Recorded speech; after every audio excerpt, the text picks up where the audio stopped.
அன்பு காட்டி வெல்வாய், கருணை காட்டி வெல்வாய், இரக்கம் காட்டி வெல்வாய். புதர்பெருமான் அடியனுக்கு இந்த பிறவிலே இந்த இடத்திலே நிர்வாண நாடு என்கின்ற அந்த வெளிக்குள் வெளிகடந்த பர ஆகாய வெளியில் இருந்து வெளிப்பட்டு நேரிலே உபதேசித்த உபதேசம். இதையே தமபத பாடங்களாக நடத்தி கொண்டு வருகிறேன். எந்த சமயத்திலுமே பிராமணன் நுழைந்து அந்த சமயத்தின் சாத்திரங்களிலே தன் ஜாதி குருமாரை நிறுவி அவர்களை வைத்து அந்த சாத்திர பொய்களை செருகி அதை கெடுத்து விடுவதும், அதன் காரணமாக அந்த சமயம் அதர்ம பாதையிலே நடந்து அழிவினை சந்திப்பதும் நாம் கண்கூடாக பார்த்து கொண்டு வருகிறோம். யூத சமயத்தை அழித்துவிட்டு அங்கிருந்து இங்கு ஓடி வந்து சமணம் பௌத்தத்தின் நுழைந்து அதையும் அழித்துவிட்டு அதில் இருந்து கொண்டே இந்து சமயத்தையும் ஓட்ட ஒழித்து விட்டு பிறகு இந்து சமயம் என்று சொல்லப்படுகிற ஆதி சைவ ஆதி வைணவங்கள் தலை தூக்கியவுடன் மீண்டும் இதிலே நுழைந்து கொண்டு அவைகளை ஓட்ட ஒழித்து இப்படியே இவருடைய கேம் என்பது இப்படி இருக்கிறது.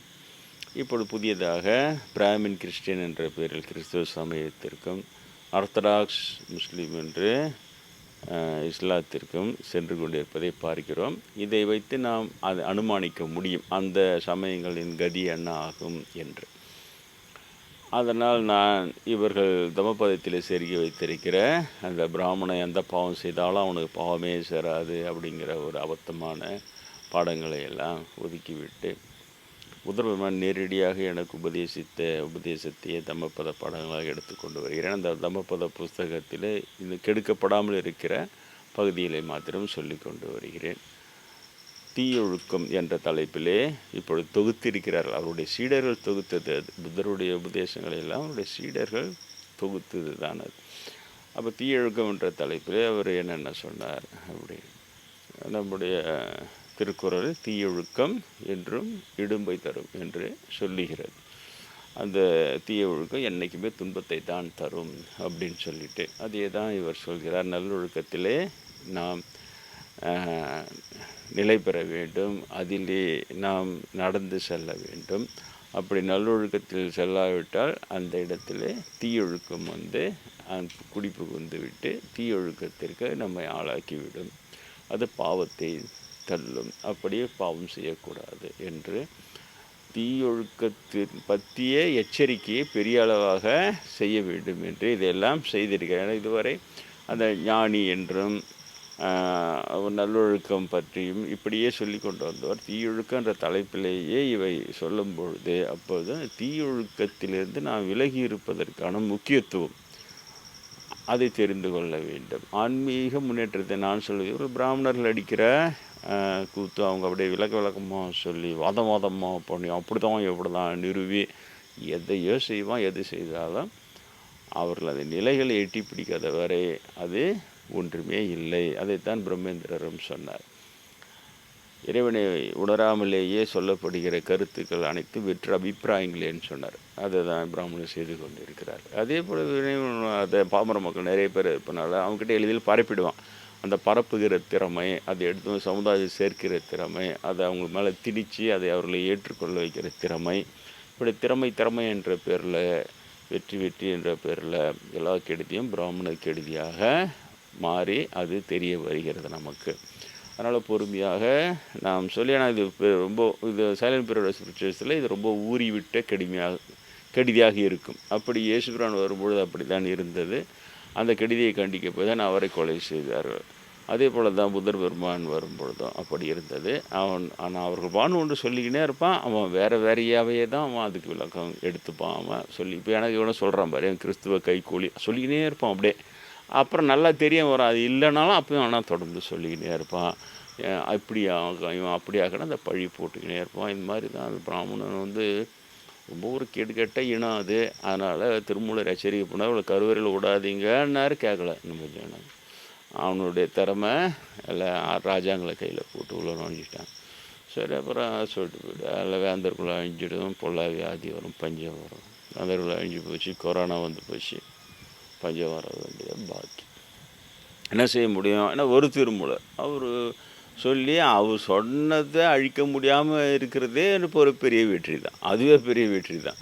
அவ்வளோதான் பார்க்க முடியும். ஏன்னா இவங்களுக்கு தீமையோடு ஒப்பிடும் பொழுது அவங்க இயேசுவே கொலை பண்ணிட்டவனுங்க இவனுங்க, காந்தியை சுட்டு தள்ளுறவனுங்க, அதை நியாயப்படுத்தினே இருக்கிறவனுங்க இன்றைக்கும். அந்த மாதிரி ரொம்ப இது அதே உடனே பொதுவாக வரும்பொழுது சண்டை போடக்கூடாது, யாரையும் கொலை செய்யக்கூடாதுன்னு ஒரு பொது உபதேசமாக இன்னமும் அந்த இயேசுவை கொலை செய்த அந்த ஃபரிசீஸ் அவங்க ஒரு குரூப் இருக்கிறானுங்கன்னா அவங்க உடனே பார்க்கும்போது ஜனங்களுக்கு எதுக்கு சண்டை போடுவானே, சண்டை போட்டால் நிறைய பேர் சாகடிக்க வேண்டியது இருக்கும், இஸ்ரேல் இப்படி பண்ணக்கூடாதுன்ட்டு அப்படியே நல்லவனுங்க மாதிரி பேசுறது. அவ்வளோ தீமை இதுலேருந்து விடுபடவே முடியாது. அப்போ இவங்க இங்கே இருந்துங்கன்னா அந்த சின்னூண்டு முனிப்புள் மேய்ச்சிட்டு அவங்க நல்லவன் தானே சொல்கிறாங்க, அவங்களும் அவன் நல்லவன் தானேன்றது ரொம்ப நாஸ்தி.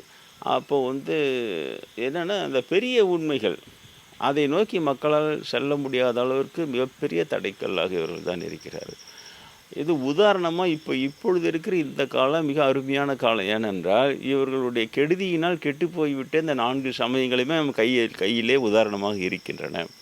இப்பொழுது இவைகள் அப்போ இயேசுபிரான் காலத்தில் இந்த உதாரணத்தை பேச முடியாமல் நிலைமையில், ஏன்னா அந்த முதல்ல கட்டு அழிஞ்சது யூத சமயம் தான், பிராமணன் நுழைந்ததுனால. அதே மாதிரி அப்போ தகவல் பரிமாற்றம் இந்த அளவுக்கு இல்லை. அதனால் அவன் தான் இங்கே ஓடியாந்து சமண பிராமணன் பௌத்த பிராமணன் சொல்லி இந்து சமயத்தை ஓட்ட ஓய்ஷான்றதும் அந்த தகவலும் இல்லை. ஆனால் இப்பொழுது அருமையான காலம், அறிவு வளர்ச்சி பெற்றுள்ள காலம், விஞ்ஞான வளர்ச்சி பெற்றுள்ள காலம். அதனால் இப்பொழுது அற்புதமாக இவைகளை தொகுத்து மக்களுக்கு சொல்ல முடிகிறது. மக்களாலும் சிறிது சிந்தித்தால் அந்த பிராமணன்கிட்ட மண்டையை விற்காத மக்கள் அவர்களால் என்ன சொல்ல வருகிறது என்பதை செய்ய முடிகிறது. அதனால் இதை சொல்லிக்கொண்டே தான் இருக்க வேண்டும், வேறு வழி இல்லை. ஏனென்றால் இவர்கள் கெடுதியை இன்னும் திருப்பி அந்த பழைய நன்மைக்கு திருப்ப முடியவில்லை. சில பேர் ஓட்ட ஆர்குமெண்ட் வைக்கிறாங்களா, எப்போ பார்த்தா பிராமணம் இல்லை கொத்த சொல்லின்னு வருவா இன்னொரு உனக்கு அப்படி இல்லை, சும்மா அப்படியே பெரிய இவனுங்க மாதிரி சொல்கிறது. ஏன்னா அவனுக்கு செஞ்ச கெடுதியை நீ ரிவர்ஸ் பண்ணி பழைய அளவுக்கு அந்த கெடுதியை நன்மைக்கு பழைய நன்மைக்கு திருப்பிட்டு நீ சொன்னீங்கன்னா கொஞ்சமாவது பிரயோஜனம் இருக்கும். எதுவுமே இல்லை, அவன் செஞ்ச தீமையை அப்படியே ஏற்றுக்கணும், அப்படியே வாழணும் நீ அப்படின்றது இவங்க கொள்கையாக இருக்குது. அதெல்லாம் ஒன்றுமேல் இதே தான். இறைவனை நாட்டம் ஒன்றே பொம்மல் ஆட்டம் என்றே இருன்னு அந்த உயர்ந்த நிலைகள் மேலே எட்டி பிடிப்பதற்கான தாகம் வராத குற்றம், அவ்வளோதான். அதனால் சும்மா காலன்னு கழிச்சு போட்ட இது மாதிரி ஆளுக்கு எதையாவது தியரி படிச்சுட்டு அது அவன் சொல்கிற விளக்கம் சொல்கிற விளக்கம் அதெல்லாம் கோர்த்து அதெல்லாம் சேர்த்து இதுதான் சமயன்றது, அது சமயத்துக்கு ஏற்ற மாதிரி மாற்றிக்கினே இருக்கிறது. பிராமணர்களை எதிர்க்கிறது தான் இந்து விரோதி அப்படின்னு ஒருத்தர் ரொம்ப ஈஸியாக போயிடுச்சு அவருக்கு. சைவம்னா வைணவன்னா பிராமணம் எதிர்க்கிறவர்கள கொலை பண்ணணும், அதுதான் சைவம், அதுதான் வைணவன்னு அப்படியே கொண்டு வந்துடுவான். சைவம்னா சிவனை பார்க்கணுன்றது தான் சைவம், வைணவம்னா பெருமாளை தரிசனம் செய்ய வேண்டிய நேரில்னா வைணவம். அதெல்லாம் உயர்ந்த இலக்கெல்லாம் ஒன்றும் ஒர்க் அவுட் ஆகாது. அதை விட இப்படி ஈஸி மேடு ரிலீஜனாக மாற்றிக்கினா அப்படியே ஈஸியாக போயிடும். அதாவது பாப்பானுக்கு ஜாலரை அடித்து அவனுக்காக கொலை பண்ணி கொடுக்குற ஒரு கூட்டமாக மாற்றிக்கினா அப்படி இந்த மாதிரி இவங்களுடைய அந்த மலம் நீங்காத அறிவு, மும்மலம் நீங்காத அறிவில் மல அறிவில் இவங்க தொகுக்கிற கொள்கைகளும் வகுக்கிற இதுவும் அட்டகாசமாக இருக்கும். அதுக்கு இந்த சைலண்ட் பீரியட் ஆஃப் சோசியலிசம் உதவி செய்கிறது, அதையும் நேராக பார்க்குறோம். அதனால் என் போன்றவர்களெலாம் இப்படி தான் செய்ய முடியும். உண்மைகளை சொல்லி கொண்டே இருக்கும் பொழுது அதை இயேசுபிரான் அப்போ சொன்னது தான். சாவழிச்சிட்டா என்ன செய்ய செத்துப்போடுனார் புத்தர். அப்போ சொன்னது தான் சீடர்களுக்கு. திட்டினானா என்ன பண்ணுறதுக்கு அம்முன்னார், ஒரு வேளை அடித்தானா என்ன பண்ணுறது வாங்கிக்கணும், சாவழிச்சிட்டா என்ன பண்ணுறதுக்கு கேட்பாங்க, செத்துப்போடுன்றார் புத்தர். அந்த மாதிரி தான் வளர வேண்டியதாக இருக்குது. ஆனால் அது இன்றைக்கி சாகடித்தவனு தான் செத்து போனான். ஆனால் அவன் யாருன்னே உலகுக்கு தெரியாது. இன்றைக்கும் இவ்வளோ கொடுமையானவன்ற கெட்ட பேரோ வாங்கிக்கினாங்க. ஆனால் இயேசு புத்தர் பெருமானோ அவரை பின்பற்றியவர்களோ அவர்கள் இறந்தாலும் அவருடைய நன்மை இறக்காமல் இன்றைக்கும் தேவைப்படுகிறவர்களுக்கு உண்மையான நாட்டம் உள்ளவர்களுக்கு பயன்பட்டு கொண்டு தானே இருக்கிறார். இவ்வளோ தான். என் போன்றவர்களுடைய லாபம்ன்றது இப்படி தான் இருக்குமே தவிர அதுக்கும் பாப்பான விளக்கத்தை கேட்டு அவங்க உடனே இது போகிறோம், அவங்க வெற்றி பெறுகிறோம், அதை அது பெறுகிறோம், அதெல்லாம் ஒன்றுமே இல்லை. சும்மனாங்காட்டியும் அவனுக்கு அடிச்சுனே தான் இருப்பானுங்க.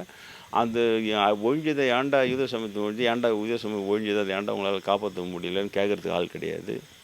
ஏடா சமண சமயம் ஒழிஞ்சது, இந்திய இதுதானே சமயம் தானே கேட்குறதுக்கு ஆள் கிடையாது. ஏடா பௌத்த சமயம் அழிந்தது, இந்திய சமயம் தானே அதுன்னு கேட்குறதுக்கு ஆள் கிடையாது. அந்த கேள்விக்கு பதில் சொல்லவே மாட்டான். ஒரு சின்ன அளவில் தொடங்க மாட்டான். அவ்வளோ சாமர்த்தியமாக இருப்பான். அந்த கேள்விக்கான பதில் நம்மளே தோக்கடிச்சிடும். அது இல்லைன்னா அதை கண்டுக்கவே மாட்டான். நீ ஒரு கேள்வி கேட்டவுடனே இதோ அதுக்கு பதில் சொல்கிறேன் பாருன்னு வேறு கேள்வி அவனையும் கேட்டு அதுக்கு பதில் சொல்லியிருப்பான்.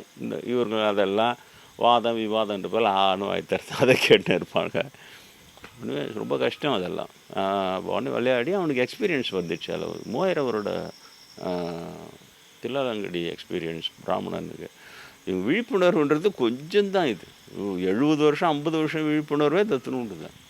இது ரொம்ப கம்மி. அதனால் அவங்ககிட்ட தோற்றுக்கினே தான் இருப்பாங்க இவங்க. நீங்கள் தோற்காமல் இருங்கள். தீயொழுக்கம் என்பது என்று இடும்பை தரும்.